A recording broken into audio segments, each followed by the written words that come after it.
Good afternoon, everyone, and welcome to the first episode of the Digital Law News in 2022. I'm Amelia Davies, an apprentice solicitor at Digital Law UK. I'm joined by my colleague Peter Wright, and I will pass over to Peter to introduce himself, and we'll get started. Thanks, Amelia. Happy New Year, everyone. Welcome to our first update of 2022. And you may have thought, well, it's only the first week in January, and we only put out our sort of end of season review within the last 2 weeks. You might have thought, well, there won't be anything new to update us on, will there? And there's lots. I was very surprised actually when we've come back into the office, and the amount of stuff that we have seen has been very interesting in terms of what's going on. So the usual stories around hacks, but a few other things as well. So I'll pass over to Amelia to kick us off.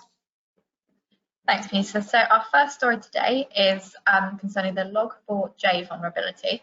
So this has been going on since the middle of December, and organisations are still needing to implement fixes. So the NCSC, who we talk about a lot on this podcast, is the National Cybersecurity Centre, and they're urging organisations to take action to mitigate the Log4J vulnerability. This is a vulnerability in the widely used logging tool Log4j, which is used by millions. This is to do with computers worldwide running online services. If it's left unfixed, attackers can break into the system, steal passwords and logins, extract data, and kind of do basically anything they want with your computer. So I will pass over to Peter to kind of go through the nitty-gritty of this one. Thanks, Amelia. Yeah, so here we go. This is the key thing here is it's a big threat that is sufficiently serious that the National Cybersecurity Centre has issued some quite serious security warnings on this on their website. Because it is so wide-ranging in terms of the volume of organisations that could be affected. And the so what is to say to all those who are starting work again after the new year is make sure that you are installing all of those updates on your operating systems, on your different any cloud-based platforms, any other systems that you're using where they have updates. Some of those updates could be reducing this vulnerability, the Log4j vulnerability. So it could be your suppliers trying to minimize the risk to your system. So don't delay installing those updates. If you've fired up the laptop, if you're having to work from home, or if you've come back into the office or the workplace and you're finding that there are notifications saying please install updates, don't delay. Take the time to install it. Far easier to spend a little bit of time putting those updates on now, rather than finding that your system is vulnerable and ripe for exploitation by hackers that are out there. We don't want to make life easy for them after all. Precisely. I mean, I was saying to you, Peter, earlier, the first thing I did Tuesday morning was sit there with all my updates and update my computer and restart it before I was even able to do anything. So it's imperative that everyone's getting these updates done. So our next story is a ransomware attack. So this ransomware attack has affected 750,000 patients in the US. So a company in Oregon have reported this attack, and it has led to a loss of sensitive employee and patient data.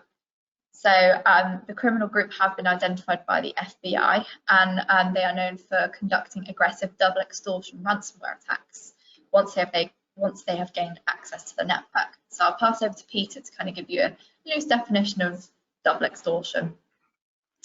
Yes, this is a particularly nasty form of ransomware where not only will they end up trying to extort a ransom out of the victim organisation, they may then end up encrypting that victim's data anyway, not just making it inaccessible until it's paid. It could be that they end up then publishing or threatening to publish that information online in return for a second payment. So i.e., please make a payment to actually be able to access your data, and then make another payment to stop us then publishing this information online. And then they may still proceed to go after the organisation that's been hacked by then carrying out a distributed denial of service, DDoS attack as well. So it just shows that you can end up having to be sort of potentially having to pay several times over for being compromised by these sorts of hackers. The second big so what from this story is it's a reminder of the regime in the US, very, very different from Europe. So you don't have any of the big data protection regulators out there on this. So, you know, the FBI have investigated this.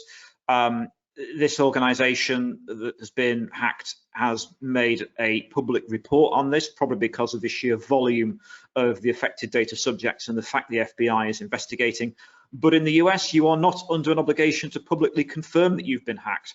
Only if you're a publicly traded company do you actually have to make those sorts of reports, and that's as a result of the regulation over the fact that you're publicly traded, nothing to do with data protection regulation, of which it varies state by state in the US, there being no federal data protection law. So the point is, there's not exactly going to be an investigation and fine by a regulator in this instance, but they may end up facing a class action from the affected data subjects, these 750,000 patients whose data has been compromised, and they could also end up clearly here having to recover from a significant ransomware attack by people who appear to have significant resources available. So what's the lesson? It's clearly where you want to make sure that you are not at risk of a ransomware attack. So going back to our previous story, make sure your systems are being updated, make sure you aren't making life easy for the hackers. And also a reminder that even though you're in the US here, you can still face significant penalties in this instance because of a class action from the affected data subjects, as well as the threat there from the hackers themselves. Thanks, Peter. So very similar to kind of the story you've just talked about is, so there's been a report that reveals the state of cybersecurity in the UK charity sector. So the report has revealed that more than half of the UK charities believe that they are likely to suffer a cyber attack. This comes after, I believe we spoke a few times last year regarding charities that had faced fines from the UK regulator, the ICO, because they'd not been doing enough to protect people in the cybersecurity sense. So the charity Digital, in partnership with NCSC, has published new research which highlights the current understanding of cybersecurity within the UK's charity sector. And this has been reported in the aim of identifying areas for improvement. And so based on the survey of 506 people working within the sector, the report found that 98% of charities believe cybersecurity is important. However, only 1 in 4 charities said they did have a plan in place in the event of a cyber breach. I'll pass over to Peter to continue with this one. Thanks, Amelia. Yes, we have indeed talked about firms that have been hit by fines from the ICO, charities that have been compromised. And of course, if a charity's income is all coming from its voluntary contributions, you don't want to be having to pay that out as a result of regulatory investigations, or indeed paying out to say hackers and or as a result of ransomware attacks. So there is some good guidance here from the National Cybersecurity Centre, but I think it's really telling when they've made that report of the fact that 27% of charities don't have a plan in place in the event of a cyber breach. And I think there can sometimes be a perception, particularly for smaller charities, they might think we don't have the resources to really pay an awful lot of attention to our cybersecurity or data protection. And unfortunately, it is a matter of saying, well, you do have to do some things, even if you are a small organisation. The ICO and the regulators are looking for evidence that you've at least looked at the risk and that you've tried to do something about it that is proportionate, given the size of an organisation and given the resources available to it. So very often they just want evidence that you have looked at the risk and you've tried to do something about it. Where they tend to get a bit upset is where you haven't looked at the risk and where no measures have been put in place. So it could be that you've just carried out a bit of a check, you've looked at the systems that you're using, and you may have gone, right, well, let's try and make sure we're using systems with two-factor identification. Let's make sure we've got a good system in place with regards to making sure that updates are installed. Are we shutting down access to our systems to just those who actually need to see important data on a need-to-know basis? All those sorts of things, little measures that can be taken comparatively cheaply and easily, can then be done so that if the worst happens and you are compromised, you can say to the NCSC and you can say to the UK Information Commissioner, look, we've done all we could have been expected to as a small organisation, as a charity, given our resources. We had looked to try and minimise the risk. This is what we've done, and despite our best efforts, we've still been compromised. If that happens, you're then far less likely to face investigation and fine from the ICO because they can see that you've tried to do your best, and that's what they're looking for. So really important that you have a plan in place, even if that plan doesn't involve expensive consultants, expensive systems.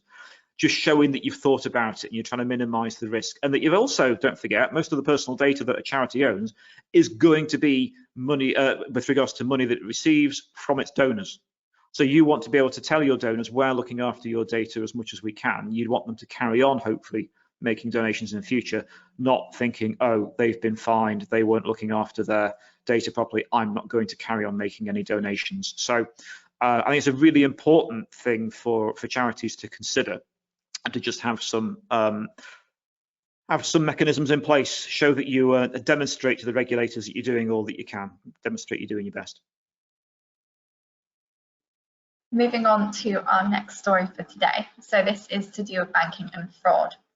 So banking apps can track walking styles, typing speed, the times of payments, and even the user's heart rate to protect against fraud, experts have said. So, I mean, I don't know about you, but I initially read this and thought, crikey, that's quite extreme.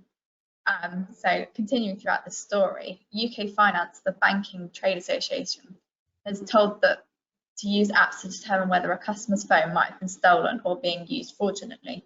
So the Information Commission's Office said in May last year that the biometric measurements should be used in a targeted and proportionate way. I mean, from the outside, you think targeted and proportionate way is quite a broad term. So I will pass over to Peter to talk you through the rest of this one. Thanks, Amelia. I think you've highlighted absolutely there the key bit, the targeted and proportionate. Don't forget the key part of UK data protection legislation based on GDPR is that you have to only collect the data that you absolutely have to in terms of personal data, and that you will only collect what you need in order to provide the service, and you only keep it for as long as is necessary. So it's the whole principle of data minimization.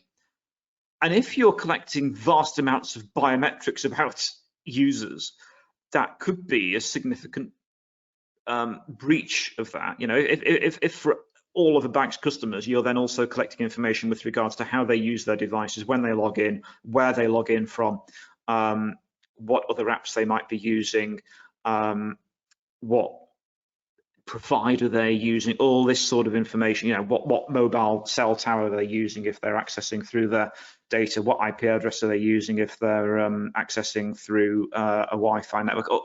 If we're looking at this sort of behavioral data, and even biometrics, if it's based on how someone accesses the app, or behavioral styles, which is indicated there in the headline, even down to your heart rate or walking style. We're talking about a lot of very rich biometric data there.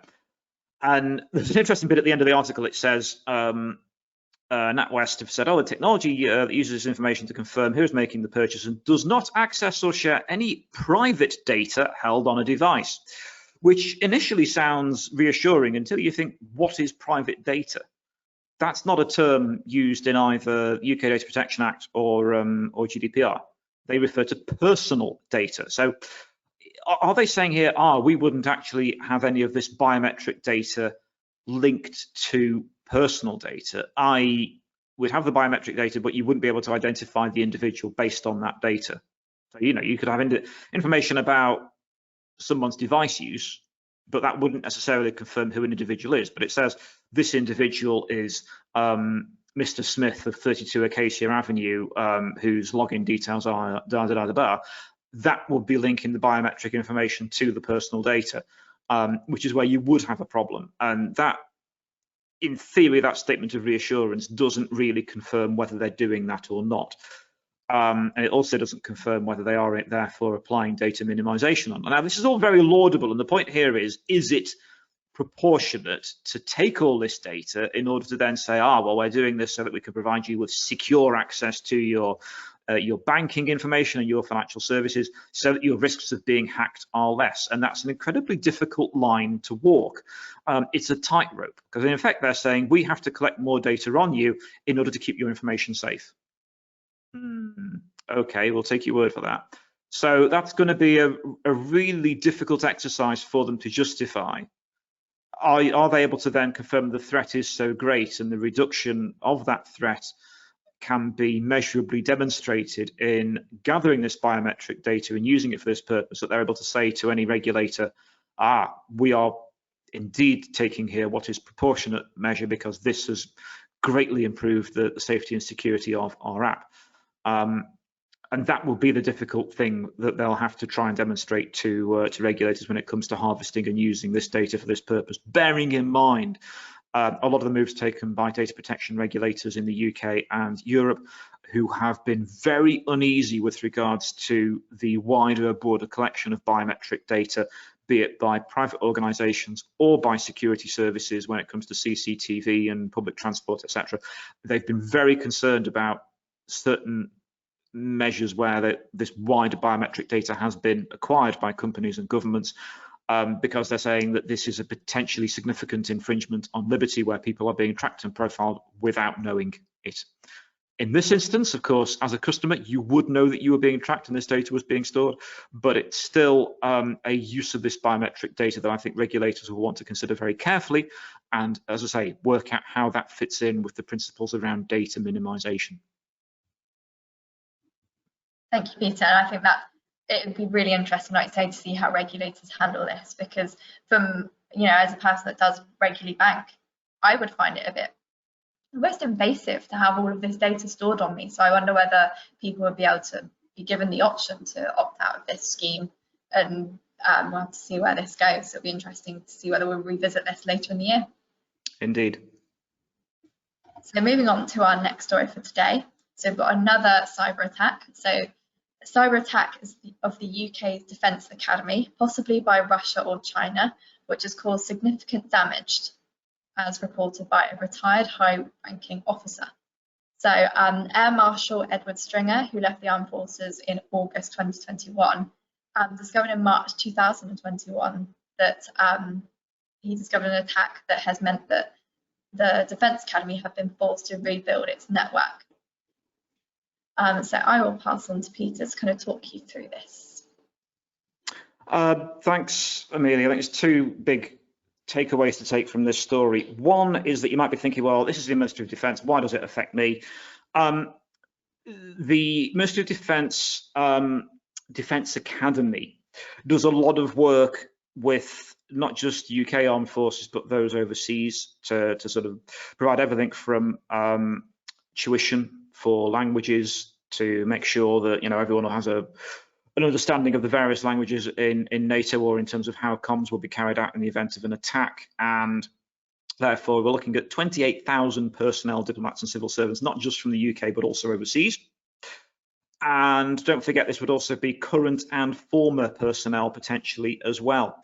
So we're talking about a large amount of personal data. I always get concerned when it's the MOD being involved in breaches, and we've talked a lot about Ministry of Defence breaches on our updates over the course of the last 18 months.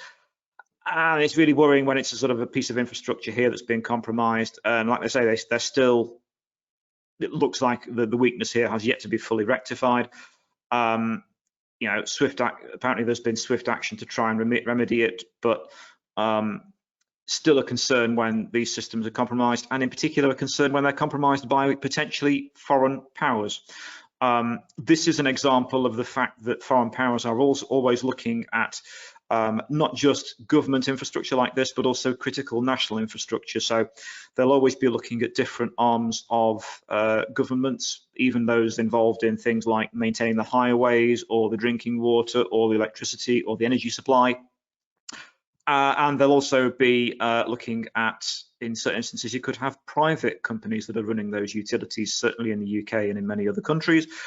And it just shows the level of surveillance and security required on those networks in order to keep them secure from very highly experienced and sometimes very well-funded hackers from other countries who are in effect state-sponsored in their activities.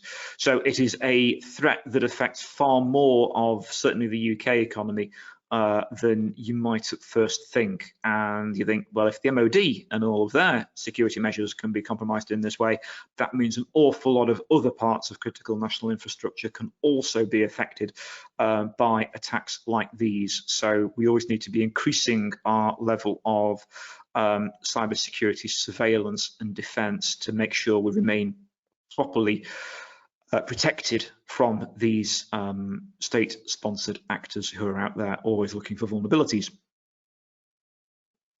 Thanks, Peter. So talking about protection, our next story is in regards to NFTs. So in case you're not aware, NFT stands for a non-fungible token. So NFTs have been kind of growing throughout 2021, and looking to 2022, they have been valued for more than 13 billion in fundraising. That highlights the surge of interest in unique digital items that can be traded online. So OpenSea, a blockchain startup, announced that it had secured a remarkable valuation on the private market only 4 years after its founding. So the company has raised 300 million in funding round. So I will pass on to Peter to kind of talk through the nuts and bolts of this story. Yes, thanks, Amelia. I mean, the point here is, I think it's an illustration of the sheer size of rapid growth of the NFT market. Increasingly, we are seeing NFTs changing hands for very large sums of money, where they could be for particular items that are particularly high in, I suppose, the public consciousness. So increasingly, we're seeing sometimes auctions carried out where very large sums are being paid. And this is in a sector that still remains, to a certain extent, largely unregulated, and certainly doesn't benefit from a lot of the security measures and trading systems that are in place when it comes to other assets. So increasingly, we've got a very large market developing, lots of money swirling around, and a significant potential for fraud.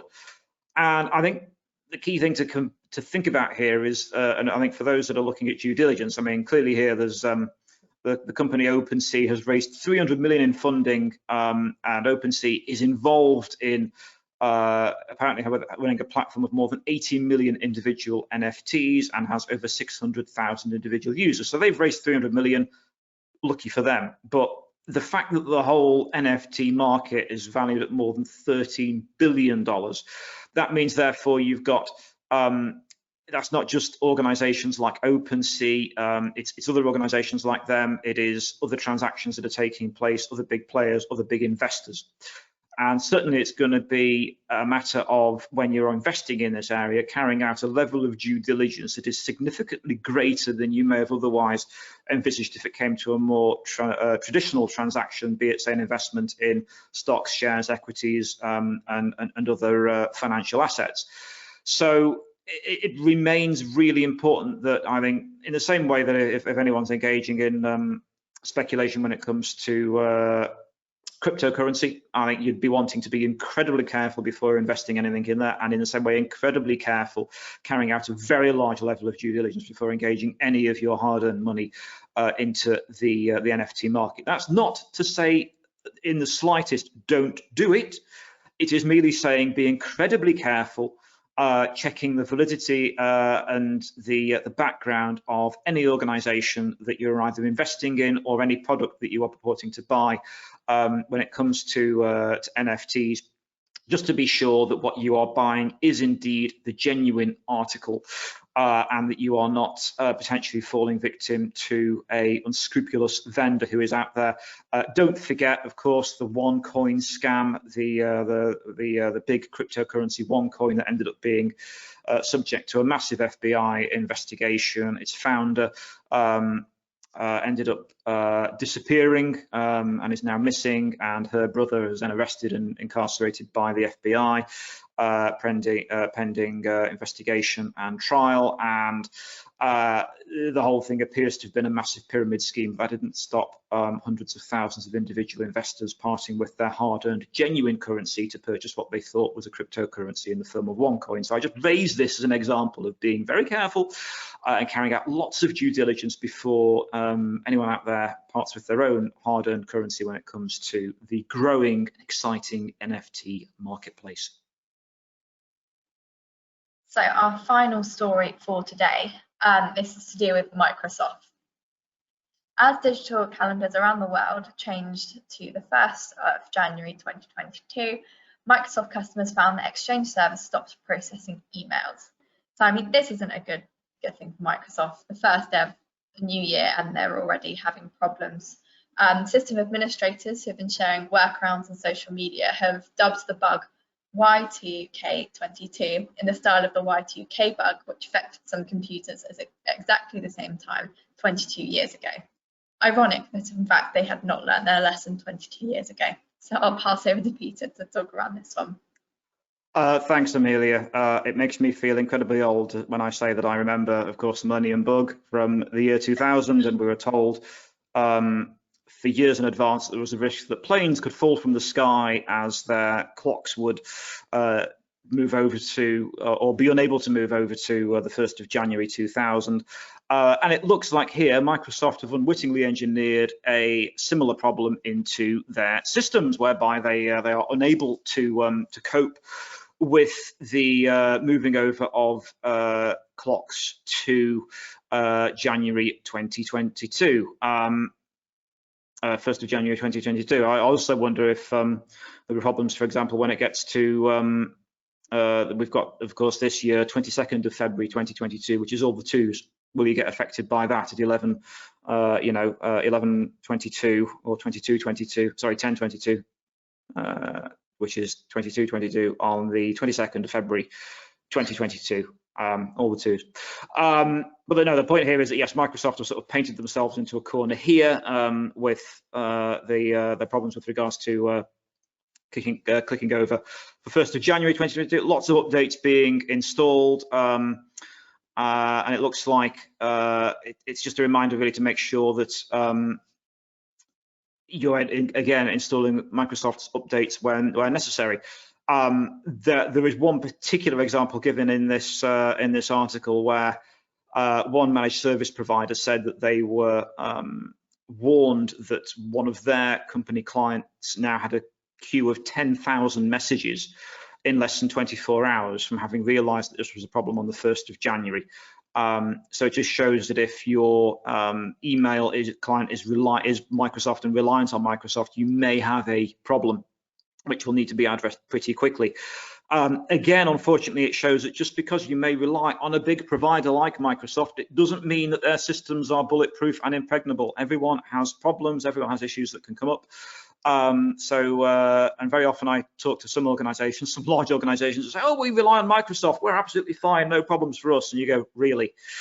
So it just shows, doesn't matter who the provider is, you can very often get problems like this with your systems, and it's always important, therefore, to be regularly in touch with providers, making sure that they are in touch with, in turn, Microsoft if they're relying on their systems, or if you are directly in touch with Microsoft, making sure that your admin team and your IT managers remain always aware of any problems like this before they happen, so that you can then ameliorate and reduce the risk, rather than being stuck, like happened in this instance, with 10,000 messages that were queued up, because that is a business critical issue for an awful lot of large organizations. So therefore, a key factor to consider. But yes, quite a significant takeaway on that as a result.